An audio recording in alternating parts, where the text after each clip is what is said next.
Bonjour dans votre parcours de leadership. Vous êtes à l'étape 3. Ici, cette activité de la semaine 2, c'est un grand classique. Vous allez le retrouver dans beaucoup de démarches de développement personnel et développement professionnel. Je vais trouver des sages, je vais trouver un conseil d'administration, des gens que j'admire, des gens que je trouve performants et qui vont m'aider à avancer dans ma réflexion, puisque je vais les avoir comme moi, comme comité des sages en permanence. C'est que dans ma tête, mais c'est extrêmement performant, puisque ça va m'obliger à me décoller de ma situation et de me mettre dans la peau de personnes différentes. Alors, dans l'exemple, je dis, pour ma situation de leadership, moi, j'admire Malcolm X pour son côté énergie très calme et très forte.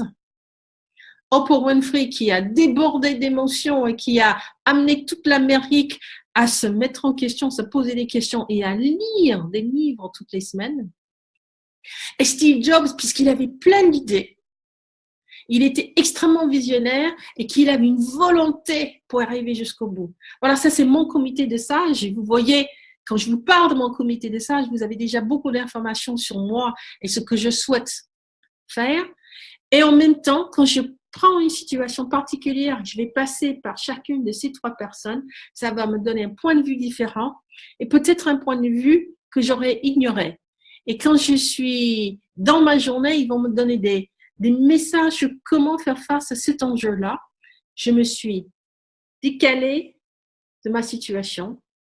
Je me suis obligée à prendre des points de vue différents.